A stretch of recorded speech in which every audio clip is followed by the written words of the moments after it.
Hari ni Tini ada jumpa ni dekat dalam petak ais dekat office.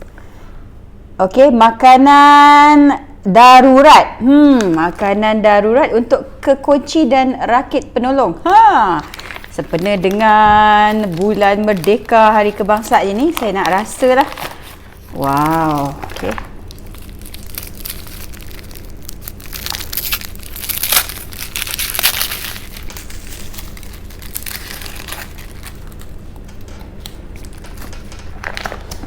Tepung kacang hijau, tepung kedelai, bukan keldai kedelai, tepung crackers cream, gula lemak nabati pengawet kalium sorbat.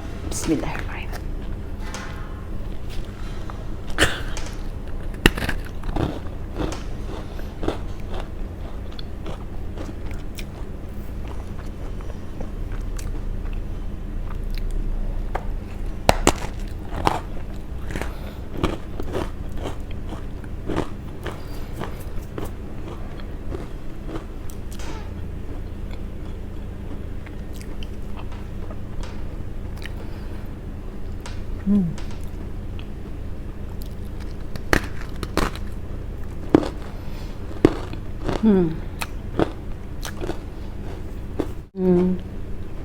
Rasa dia macam makan pasir, tapi saya tak pernah makan pasir.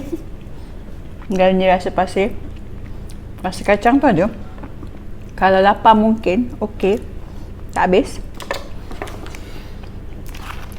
Ini pula ialah air minuman kecemasan, air minuman kemasan. Ini juga adalah air darurat.